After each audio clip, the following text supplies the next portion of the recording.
Commander Alex Murphy stood at the main viewport of the U.S. Defiant, his eyes fixed on the massive alien ship that had appeared without warning in Earth's orbit. The vessel was unlike anything humans had built. Its hull shimmered with a strange purple glow, and its shape reminded him of a giant arrowhead pointed directly at Earth. "Status report," he said, his voice steady despite the fear growing in his chest. Lieutenant Frank Owen looked up from his console. "Sir, the alien vessel is 5 times larger than our biggest battleship. Our scans can't penetrate their hull. They're not responding to any of our hails." The bridge fell silent. Humanity had always wondered if they were alone in the universe. Now they had their answer, and it wasn't friendly. The main screen flickered to life. A face appeared. At least, Alex thought it was a face. The alien had gray skin with 4 yellow eyes arranged in a diamond pattern. Its mouth was a thin line that didn't move when it spoke.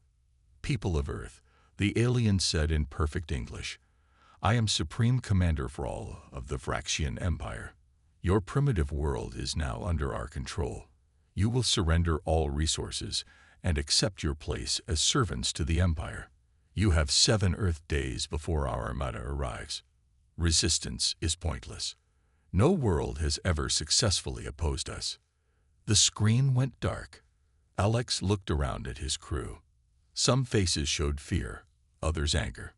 "Send this recording to Earth Command immediately," he ordered. 12 hours later, Alex sat in a secure room deep beneath the Pentagon. Intelligence Officer Lisa Collins stood before a group of military leaders and the President of the United States, Eric Russell. "The Vraxians aren't bluffing," Lisa said, pointing to images on the large screen. "We've analyzed their transmission and gathered what information we could from their scout ship. They've conquered 17 worlds before reaching us." "What about their weaknesses?" General Paul Nelson asked. "Every enemy has one." Lisa shook her head. "That's the problem. They've been so successful that they've never needed to develop countermeasures against resistance. They're confident, maybe too confident." President Russell stood up. His face looked tired, but his eyes were determined. "Then we'll find the weakness they don't know they have. I'm calling in every scientist, engineer, and military strategist. If there's a way to fight these Vraxians, we'll find it." 3 days passed. Alex watched from the bridge of the Defiant as smaller Vraxian ships began mapping Earth's surface. His orders were clear: observe but do not engage. "Commander," called Communications Officer Diane Reed, "we're receiving a message from Dr. Samantha Wright at Rocky Mountain Research Facility. It's marked urgent and eyes only."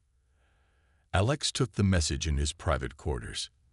Dr. Wright's face appeared on his screen, her expression excited despite the dark circles under her eyes. "Commander Murphy, we've been studying the readings from the Vraxian ships," she said. "Their entire technology is based on something we call a Hawthorne particle. We dismissed it centuries ago as too unstable, but they've harnessed it somehow." "How does this help us, Doctor?" Alex asked. "Because unstable means vulnerable," she replied, her eyes gleaming. "With the right approach, we might be able to trigger a chain reaction in their systems, but I need more data, direct scans of their technology." Alex thought for a moment. "What if we captured one of their scout ships?" "That would be perfect," Samantha said, "but the risk would be enormous." Alex looked out his viewport at the massive Vraxian mothership. 4 more days until their armada arrived. 4 days to find a way to save humanity. "I know just the person for the job," he said. "Captain John Davis and his special ops team. If anyone can capture a Vraxian ship intact, it's them." As he ended the call, Alex watched Earth's blue sphere below. For the first time since the aliens arrived, he felt something new growing inside him. Hope. Captain John Davis checked his oxygen mask one last time as his small stealth craft drifted silently toward the Vraxian scout ship. 5 other soldiers floated beside him, their black suits making them nearly invisible against the darkness of space. "Remember," John whispered into his comm, "we need that ship intact. No damage to the main systems.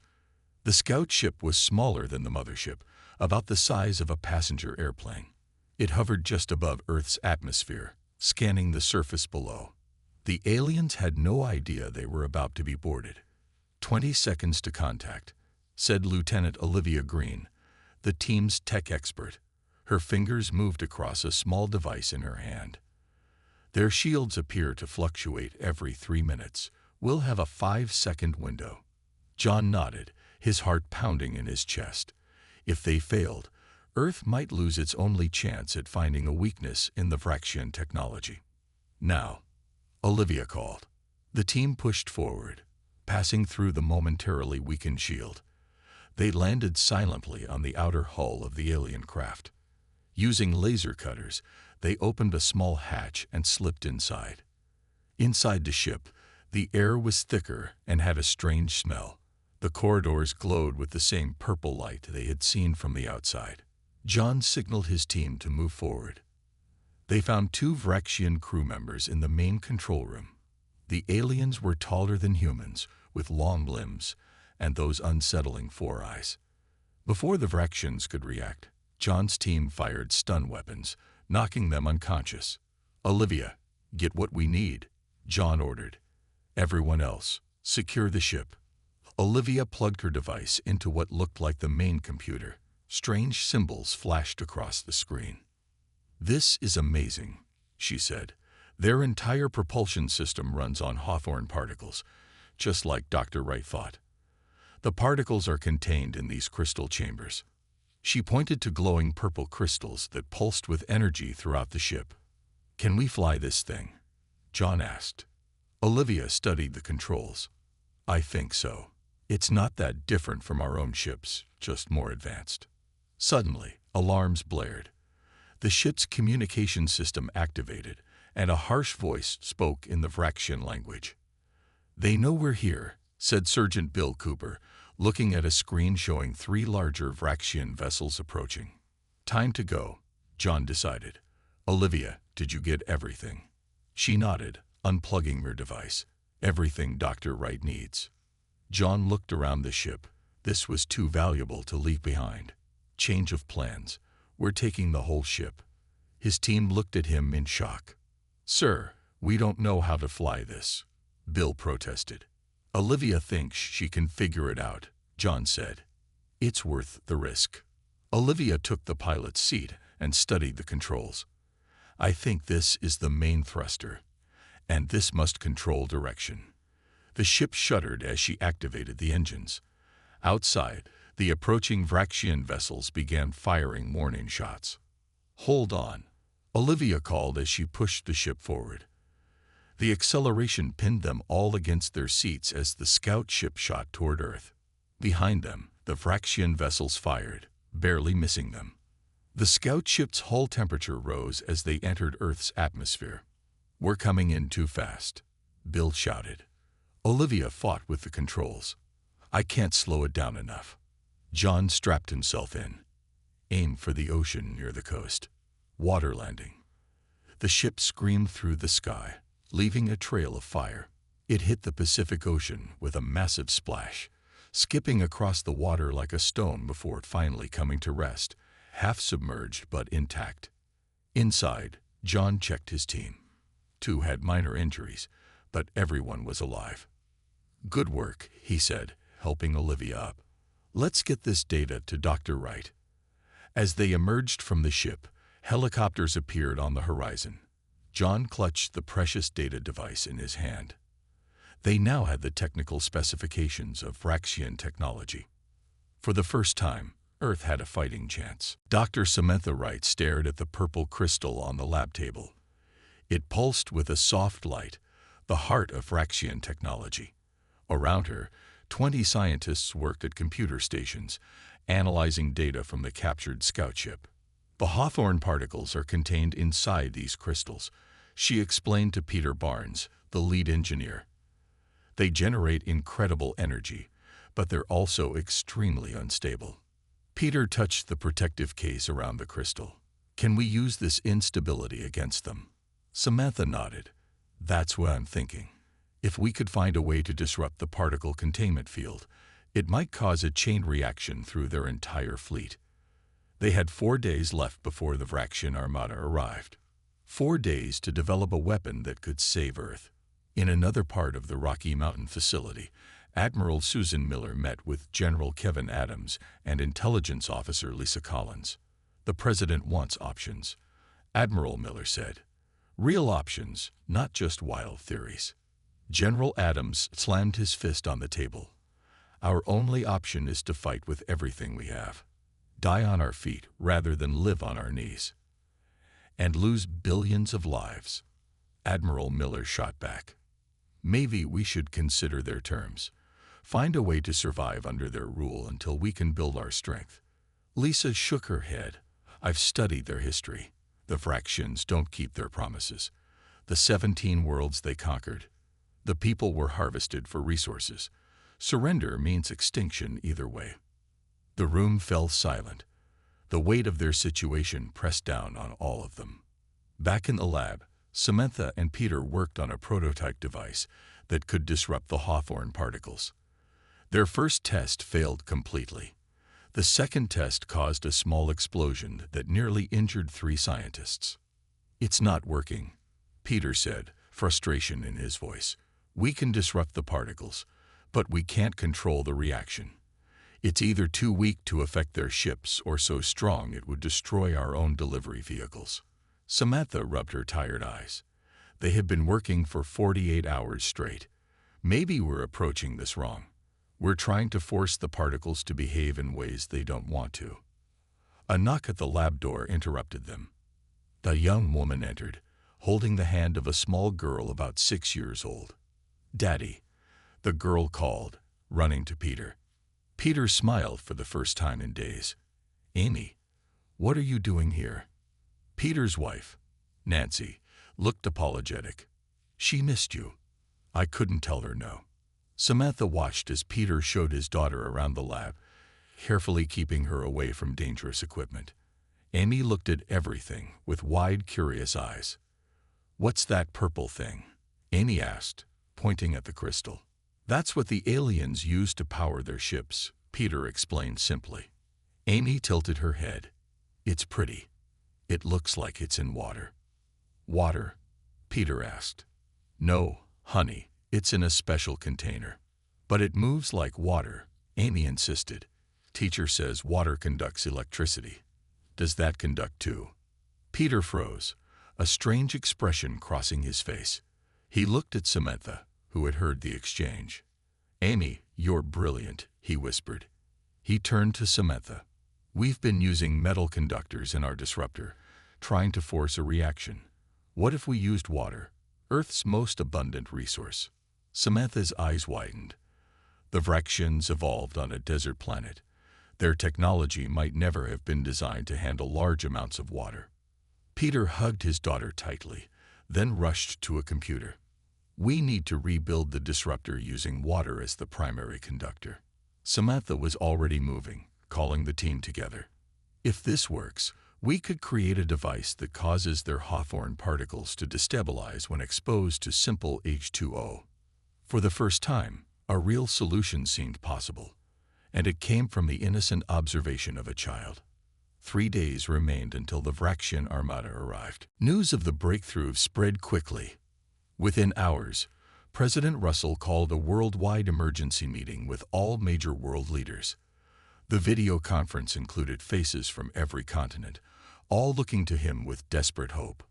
"We have a potential weapon against the Vraxian fleet," President Russell explained.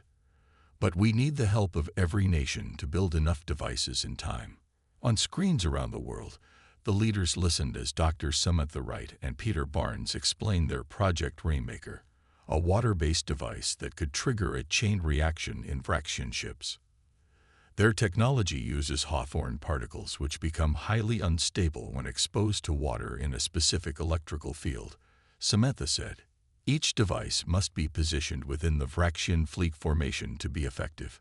The Russian president spoke first. "Our factories in Moscow and St. Petersburg are at your disposal. Japan will convert all electronics production to these devices," said the Japanese Prime Minister. One by one, Nations that had once been enemies pledged their resources. China offered manufacturing plants. India provided software engineers. European nations contributed materials and scientists. In factories around the world, workers labored nonstop. The plans for the Rainmaker devices were simple enough that existing electronics factories could quickly switch to producing them. School children filled containers with water that would be used in the devices. Retired engineers returned to work. No one slept. Commander Alex Murphy coordinated with militaries worldwide from the U.S. Defiant, which remained in orbit observing the Vraxian mothership. The key will be deployment, he told his international team. We need pilots willing to fly directly into the Vraxian formation. Navy pilot Maria Garcia raised her hand. My squadron volunteers. We've been training for high-speed insertion missions. Alex nodded grimly. Be aware, this is likely a one-way mission. The devices must be positioned precisely within their fleet. Maria's face showed no fear. We all know what's at stake, Commander. Meanwhile, Supreme Commander Vral of the Vraxians sent daily messages to Earth, each more smug than the last. He seemed to enjoy describing how previous worlds had fallen. Your primitive weapons will be useless, he announced in one broadcast. Our fleet flies in the sacred Vral formation, named after me. 3,000 ships arranged in perfect geometric harmony. No enemy has ever broken it. Lisa Collins studied these messages carefully. He's giving us valuable information, she told the military leaders. Now we know exactly how their ships will be arranged. We can place our devices for maximum effect. 2 days before the Armada's arrival, Earth's leaders made a decision. They would not tell their people about the plan. If it failed, there was no need for false hope. Instead, they encouraged everyone to spend time with loved ones, saying only that Earth was preparing a response to the alien threat. Families gathered together. Churches, mosques, temples, and synagogues were filled with prayer. People looked up at the night sky, wondering if these were their final days. In the Rocky Mountain facility, Peter Barnes worked on final adjustments to the Rainmaker devices. Some at the right ran last-minute simulations on their computers. The math checks out, she said. If enough devices are activated within their formation, the chain reaction should spread through their entire fleet. Peter nodded, closing the case on the prototype. Production reports say we'll have 600 devices ready by tomorrow. Samantha looked at him. Will it be enough? Before he could answer, Commander Murphy's voice came over the speaker. Dr. Wright, Mr. Barnes, the Vraxian Armada has been spotted near Mars. They're ahead of schedule. Peter and Samantha exchanged worried glances. Earth had run out of time. The night sky above Earth looked peaceful, but everyone knew what was coming. The Vraxian Armada would reach Earth orbit by morning. Captain John Davis stood in the backyard of his small house, looking up at the stars. His wife Nicole stood beside him, their young son asleep inside. How bad will it be? Nicole asked quietly. John squeezed her hand. We have a plan. A good one. He didn't tell her that he would be flying one of the ships carrying the Rainmaker devices. He didn't tell her that he probably wouldn't come back. Instead, he memorized the feel of her hand in his, the smell of her hair, the sound of her voice. Come inside soon, she said, kissing his cheek. You need rest. John nodded, but stayed outside a while longer. In homes across the world, similar scenes played out as soldiers said goodbye without actually saying the words. At the Rocky Mountain facility, Samantha worked frantically to finish her calculations. Peter entered with 2 cups of coffee, placing one beside her. Any progress? He asked. Samantha looked up, her face pale. I found something. The Rainmaker devices will work, but there's a problem. The remote activation system isn't reliable at the distance we need. Someone will have to manually activate each device within the Vraxian formation. Peter took a shaky breath. That means... It means whoever carries the devices won't be coming back. Samantha finished. Her voice broke slightly. In the main hangar of a military base, Maria Garcia briefed her squadron of 20 pilots. Each would carry 3 Rainmaker devices in specially modified fighter jets. Once we position the devices, we activate them and try to get clear, she explained, not mentioning Samantha's findings about manual activation. The chain reaction should spread through their entire fleet. A young pilot raised his hand. What are our chances of getting out? Maria met his eyes. Focus on the mission. Get the devices in position. That's all that matters now. At the White House, President Russell prepared to address the world. He looked tired but determined as the cameras began rolling. My fellow citizens of Earth, he began. By now, you know that an alien force threatens our world. They believe we will surrender or be destroyed. They are wrong. Throughout human history, we have faced impossible odds. We have survived ice ages, plagues, wars, and disasters. We have always endured. He paused, looking directly into the camera. I cannot promise victory, but I can promise this. Humanity will not go quietly. We will not surrender our freedom or our future. We will fight with everything we have, with every resource, every person, every ounce of courage and determination. As the president spoke, the first ships of the Vraxian Armada appeared in Earth's orbit. Just as Vral had boasted, 3,000 warships arranged in a perfect geometric formation. Each ship was massive, bristling with weapons that could level cities. Earth's combined military forces looked tiny in comparison. Fighter jets, space shuttles, and missiles all seemed like toys next to the alien warships. On the bridge of the U.S. Defiant, Commander Alex Murphy watched the Vraxian fleet arrive through the main viewport. All units report ready, sir, Lieutenant Frank Owen said. Rainmaker carriers are in position for launch. Alex nodded. Tell them to wait for my signal. He opened a channel to the Rocky Mountain facility. Dr. Wright, this is Commander Murphy. The Vraxian fleet has arrived. Are the Rainmaker devices ready? Samantha's voice came through, hesitant. Commander, there's something you should know. The devices, they need to be manually activated. We can't do it remotely. Alex closed his eyes briefly. Understood, Doctor. I'll inform the pilots. He looked at the massive alien fleet, then at the brave men and women preparing to fly into it with no hope of return. May God help us all, he whispered. The battle began at dawn. The Vraxian ships fired their first shots at Earth's orbital defenses. Space stations and satellites exploded in bright flashes. Commander Alex Murphy stood on the bridge of the U.S. Defiant, watching the destruction. All fighter squadrons, launch now, he ordered. Across the world, hundreds of jets took off. Among them was Maria Garcia's squadron, each plane carrying 3 Rainmaker devices. Captain John Davis flew beside her, his face set with determination. Remember the plan, Maria said over the radio. We need to place the devices throughout their formation. Aim for the gaps between their ships. The human fighters looked tiny as they approached the massive alien fleet. The Vraxians noticed them and began firing. Beams of purple energy cut through the sky, hitting some of the Earth jets. The pilots watched their friends explode but kept flying. John's jet shook as a blast passed close by. We're taking heavy fire, he reported, but we're getting through. Maria led her remaining planes into the heart of the alien formation. Deploy first devices now, she ordered. Small objects detached from the fighters, floating among the Vraxian ships.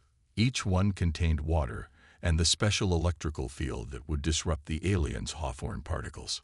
Supreme Commander Vral watched from his flagship. These humans are more stubborn than I expected, he said, but their primitive weapons cannot harm our ships. A Vraxian officer approached him. Supreme Commander, our sensors detect small objects throughout our formation. They appear to be some kind of primitive bombs. Vral laughed. Let them waste their efforts. Nothing can penetrate our shields. Back on Earth, Samantha Wright and Peter Barnes watched the battle through satellite images. Half of the Earth's fighters had already been destroyed. They've placed about 200 devices, Peter said. Is it enough? Samantha checked her calculations again. It should be, but only if they're activated in the right sequence. In space, Maria's squadron had taken heavy losses. Only 7 fighters remained, including hers and John's. They had placed all but their final devices. "Last run," Maria called. "Deploy final devices and prepare for remote activation." The fighters dropped their last devices and turned to escape. As they did, a massive blast from a Vraxian ship hit Maria's jet, tearing off one wing. Her plane spun wildly. "Maria," John shouted. "I'm hit," she responded, her voice calm despite the situation. "Get clear, Captain." John's fighter had also taken damage. Smoke poured from one engine as he struggled to control it. He looked back at the alien fleet, then at the distant Earth. Suddenly, Samantha's voice came through on all channels. "Captain Davis, this is Dr. Wright. We've tried activating the devices remotely. It's not working.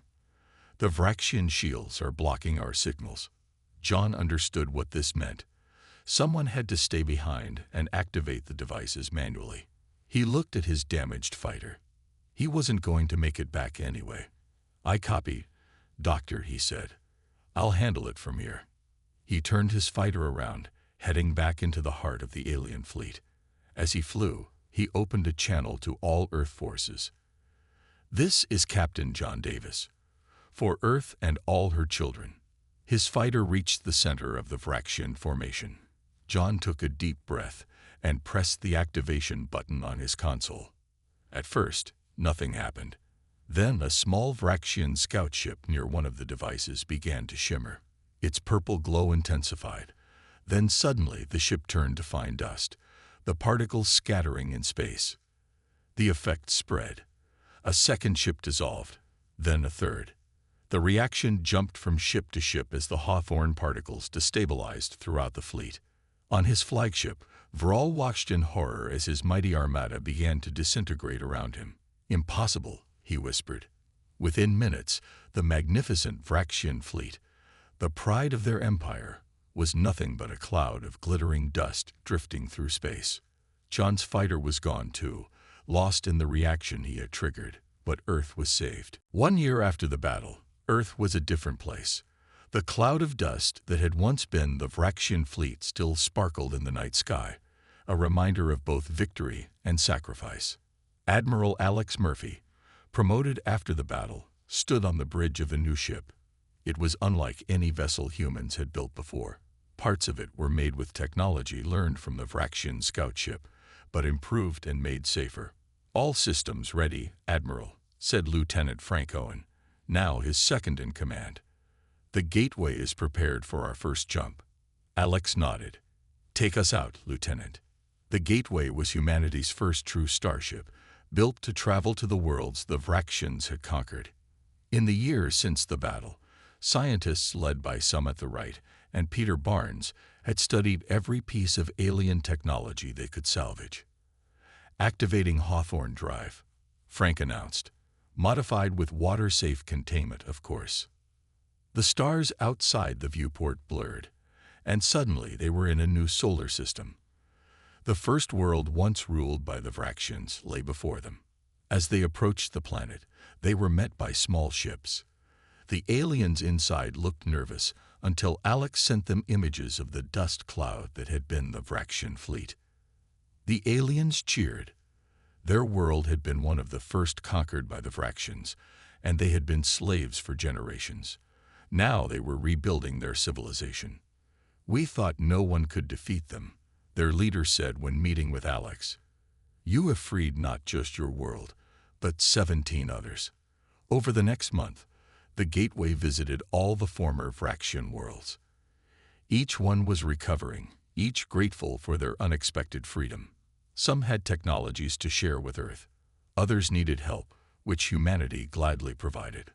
Back on Earth, Samantha and Peter now led a new organization called the Stellar Defense Initiative. Scientists from around the world worked together to develop technologies that could protect against future threats. "The universe is bigger and more dangerous than we ever imagined," Samantha told a group of new recruits, "but we've proven that humanity can face those dangers and survive." Peter nodded. And we've built safeguards into everything we create. No technology without safety measures. That was the Vraxians' mistake. They never considered their weaknesses until it was too late. In orbit around Earth, a simple monument had been placed where the battle occurred. It was a sphere containing the names of every pilot who had flown into the Vraxian fleet, including Captain John Davis and Maria Garcia, who had somehow survived her crash and been rescued after the battle. Maria now trained new pilots, teaching them the lessons she had learned. Technology isn't everything, she would tell them. The Vraxians had better ships, better weapons, but we had something they didn't understand: the willingness to sacrifice for each other. President Russell, serving his final year in office, had authorized one last message to be broadcast into deep space, aimed at any civilizations that might be listening. From the people of Earth, to all who hear this message, we sought peace. We preferred friendship, but we will not surrender, and we will not be conquered. Remember the dust that orbits our world. It was once the mightiest fleet of the Vraxian Empire. The message spread across the stars, reaching distant worlds and civilizations humans didn't yet know existed. In council chambers of a dozen alien species, military leaders listened to the broadcast and whispered new policies to their governments. Avoid the humans, they said. They turned fleets to dust. Earth continued to explore the stars, always ready to make new friends, and always prepared to defend itself. The dust of the Vraxian fleet would eventually scatter throughout the solar system, becoming part of comets and planets, but the lesson it taught would never be forgotten. Humanity had faced extinction and survived. Whatever came next, they would face it together.